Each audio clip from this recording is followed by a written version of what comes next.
ನಮಸ್ಕಾರ. ಕಿವೀಸ್ ವಿರುದ್ಧ ಹೀನಾಯವಾಗಿ ಸೋತು ಟಿ20 ವಿಶ್ವಕಪ್ನಿಂದ ಹೊರಬಿತ್ತು ಶ್ರೀಲಂಕಾ.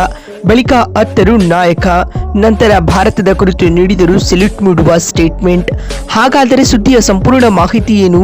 ಅಷ್ಟಕ್ಕೂ ಕಿವೀಸ್ ವಿರುದ್ಧ ಲಂಕಾ ಸೋತ ಬಳಿಕ ನಾಯಕ ದಶುನ್ ಶನಕ ಹೇಳಿದ್ದೇನು ಗೊತ್ತಾ? ಇದರೆಲ್ಲದರ ಬಗ್ಗೆ ಈ ವಿಡಿಯೋದಲ್ಲಿ ಕಂಪ್ಲೀಟ್ ಆಗಿ ತಿಳಿಸ್ಕೊಡ್ತಾ ಹೋಗ್ತೀನಿ, ಆದ್ದರಿಂದ ಕೊನೆವರೆಗೂ ನೋಡಿ.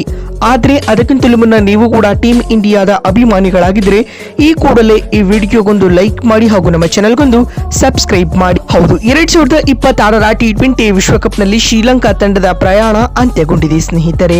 ನಿನ್ನೆ ಕೊಲಂಬೋದ ಪ್ರೇಮದಾಸ ಸ್ಟೇಡಿಯಂನಲ್ಲಿ ನಡೆದ ಸೂಪರ್ 8ರ ಪಂದ್ಯದಲ್ಲಿ ಕಿವೀಸ್ ವಿರುದ್ಧ ಲಂಕಾ 61 ರನ್ಗಳ ಹೀನಾಯ ಸೋಲು ಕಾಣುವುದರೊಂದಿಗೆ 2026ರ ಟಿ20 ವಿಶ್ವಕಪ್ಗೆ ಗುಡ್ ಬೈ ಹೇಳಿದೆ. ಅತ್ತ ಈ ಪಂದ್ಯದಲ್ಲಿ ಭರ್ಜರಿ ಗೆಲುವು ಕಾಣುವ ಮೂಲಕ ಕಿವೀಸ್ ತನ್ನ ನೆಟ್ಟನ್ನು ಉತ್ತಮಗೊಳಿಸಿಕೊಂಡಿದ್ದು ಸೆಮಿಸ್ ರೇಸ್ನಲ್ಲಿ ಇನ್ನೂ ಕೂಡ ಜೀವಂತವಾಗಿ ಉಳಿದಿದೆ ಸ್ನೇಹಿತರೆ.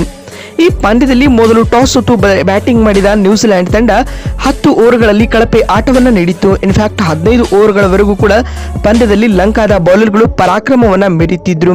ಆದ್ಯಾಗೂ ಡೆತ್ ಓವರ್ಗಳಲ್ಲಿ ಕಮ್ಬ್ಯಾಕ್ ಮಾಡಿದ ಕಿವೀಸ್ ಕ್ಯಾಪ್ಟನ್ ಮಿಚೆಲ್ ಸ್ಯಾಂಟ್ನರ್ ಉತ್ತಮ ಪ್ರದರ್ಶನವನ್ನು ನೀಡಿ ತಂಡವನ್ನು 168 ರನ್ಗಳಿಗೆ ಕೊಂಡೊಯ್ಯುತ್ತಾರೆ. ಇನ್ಫ್ಯಾಕ್ಟ್ ಮಿಚೆಲ್ ಸ್ಯಾಂಟ್ನರೇ ತಂಡದ ಪರ ಹೈಯೆಸ್ಟ್ ಸ್ಕೋರರ್ ಆಗ್ತಾರೆ. ಇತ್ತ ಮಹೇಶ್ ತೀಕ್ಷಣ ಹಾಗೂ ದುಷ್ಮಂತು ಚಮೀರಾ ತಲಾ 3 ವಿಕೆಟ್ಗಳನ್ನು ಪಡೆದುಕೊಂಡ್ರು. ಈ ಗುರಿಯನ್ನ ಬೆನ್ನಿಟ್ಟಿದಂತ ಶ್ರೀಲಂಕಾ ತಂಡ ನಿಯಮಿತ ಅಂತರದಲ್ಲಿ ವಿಕೆಟ್ ಕಳೆದುಕೊಳ್ಳುತ್ತಲೇ ಸಾಗಿತು ಸ್ನೇಹಿತರೆ. ರಚಿನ್ ರವೀಂದ್ರರವರ ಬೌಲಿಂಗ್ ದಾಳಿ ಮುಂದೆ ಮಂಡಿ ಉರಿತು.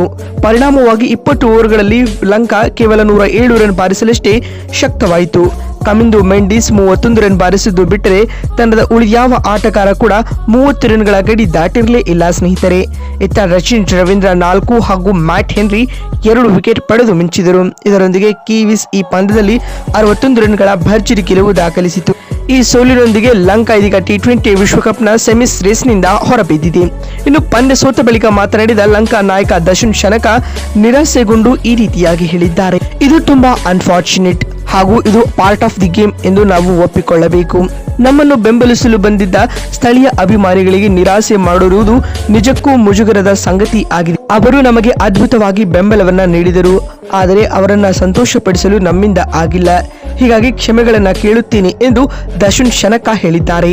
ಮತ್ತು ಮಾತು ಮುಂದುವರೆಸಿದ ಅವರು, ನಾವು ಕಿವೀಸ್ ತಂಡವನ್ನ 130 ರನ್ಗಳ ಒಳಗೆ ಕಟ್ಟಿ ಹಾಕಬಹುದು ಎಂದು ಭಾವಿಸಿದ್ದೆವು, ಆದರೆ ಕೊನೆಯ ಓವರ್ಗಳಲ್ಲಿ ಅದ್ಭುತವಾಗಿ ಅವರು ಆಡಿದರು. ಅದಕ್ಕೆ ಅವರಿಗೆ ಕ್ರೆಡಿಟ್ ನೀಡಲೇಬೇಕು.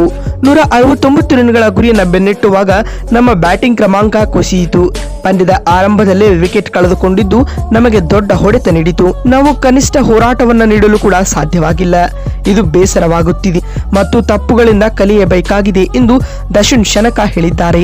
ಮತ್ತು ಮಾತು ಮುಂದುವರಿಸಿದ ಅವರು, ಭಾರತದಂತಹ ವಿಶ್ವ ದರ್ಜೆಯ ತಂಡಗಳಿಂದ ಅನೇಕ ವಿಷಯಗಳನ್ನ ಕಲಿಯುವುದಿದೆ ಮತ್ತು ಟಫ್ ಸಂದರ್ಭಗಳಲ್ಲಿ ಟೀಮ್ ಇಂಡಿಯಾದ ತರಹ ಕ್ಯಾರೆಕ್ಟರ್ ತೋರಿಸಬೇಕು. ಆದಿಯಾಗೂ ಇಂದಿನ ಪಂದ್ಯದಲ್ಲಿ ಕಳಪೆ ಬ್ಯಾಟಿಂಗ್ ತಂಡದ ಸೋಲಿಗೆ ಕಾರಣ ಎಂದು ದಶುನ್ ಶನಕ ಹೇಳಿದ್ದಾರೆ.